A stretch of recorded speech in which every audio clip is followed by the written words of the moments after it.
In the jungle, far away from civilization, Tarzan, Lord of the Apes, ruled over all the talking, self-aware animals. From the small ants to the giant elephants, and the horses with their humongous dicks. Stories tell of Tarzan coming across a bunch of Britons who took him to the city to live there. But years of the married life in civilization had made the Lord of the Apes realize that the jungle was where he really belonged. So, one day, bringing nothing but his sole leopard-skinned loincloth and dragging his protesting wife and child out of the house, he set off for his true home. 15 years passed. One day, as Tarzan watches his kingdom atop a mountain, his son, first name Craig, last name Lord of the Apes, approached him to question him about the birds and the bees. Dad, I have a question about... About what? How were you when you were a teenager?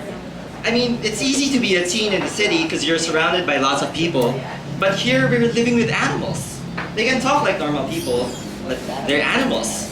There are no other teenage kids around here who are experiencing the same weird shit that I'm experiencing right now with my body. Ah, I see your little brown banana has come back. Yes, Dad. Craig, if we talk about this, I'm going to have to be honest, okay?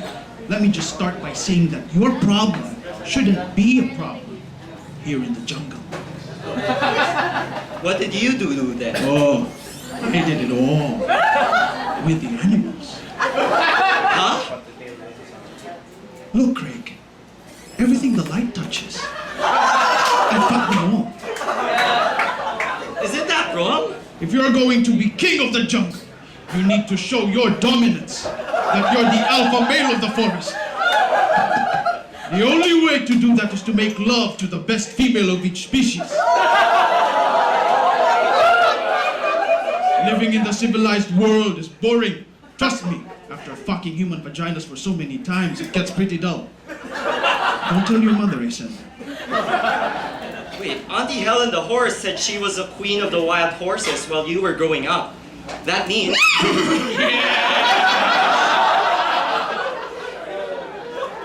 I fucked your Auntie Helen the horse. It was actually my first time. We were hanging out by the river. I suddenly wanted to visit your Aunt Turk the gorilla. So I asked if I could ride her. She understood it differently.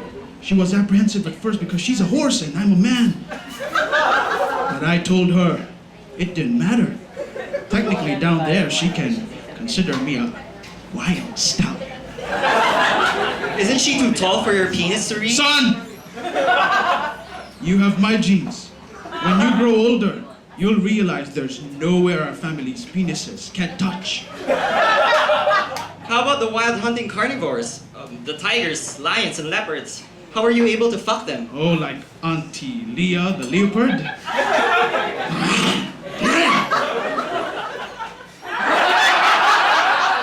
She was frisky, very frisky. But for us, Lord of the Apes, there is no pussy that can be out of our control. But they're like dogs. Their vaginas tighten when they're turned on too, right? Weren't you afraid you'd get your penis stuck in? No. I wasn't afraid. I was looking forward to it. That's the best part about sleeping with felines and canines. How did you fuck snakes? Do they have vaginas? Son. You don't need vaginas to have sex? Just find the most convenient hole to stick your dick in. In the case of snakes, they have mouths. Have I introduced you to Cory the cobra? No? Well, she's around 10 feet. When she and I did it, I think we set the record for the world's deepest deep throat.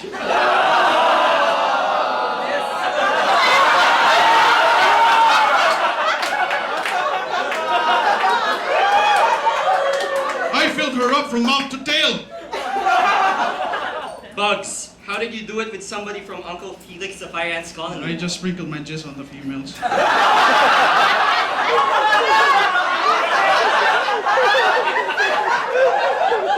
Fish? think a man, at least once in his life, should see the beauty of his jizz floating aimlessly through the coral reefs. Makes you see how precious life is. But oh, the ocean is also a special place for me to remember for another reason. An old flame of mine, Olga, the octopus. What happened between you two? She redefined sex for me. One day she said, "Let's turn the tables." I asked her how. Then she did something magical. The fucker became the fucky.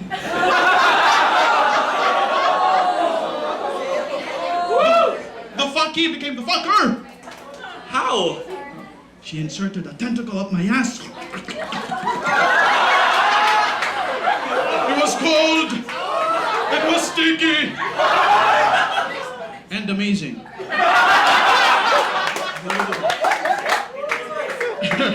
That's not all she did. Remember, an octopus has 8 tentacles. 8 things to stick holes in. To stick in holes. Guess which holes? No, Dad. Now come on. This is just an old man and his boy having a conversation. Come on, guess. 1 up your ass, 2 in your nostrils, 2 in your ears, 3 in your mouth. No, just 2 in my mouth. You forget 1 more hole. Where? That's the day I realized the dick hole isn't just for things going out.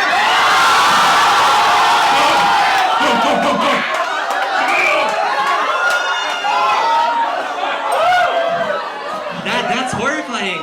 Try it before you judge it, son. Try it before you judge it. You'll like octopus tentacles, I guarantee. Nah, I don't think I will. I'm not Japanese. Then at least try experiencing bird sex. Oh no. Wait, Dad, you also had sex with Auntie Ellie the eagle?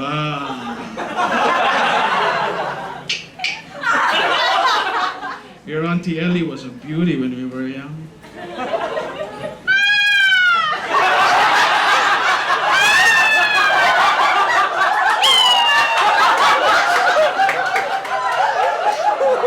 The first time I laid eyes on her, I realized that even though I like pussies, I could also crave for birds. But she's antisocial. How did you get to do it with her? Oh, it was hard. I courted it with flowers and gifts to no avail. Then one morning it hit me. The perfect way to win her heart. I asked her to go watch the sunset with me. And then slowly, as the sun slowly gave way to the night, I dug into the soil and got a handful of worms. Her eyes widened. I dumped the worms in my mouth and started chewing.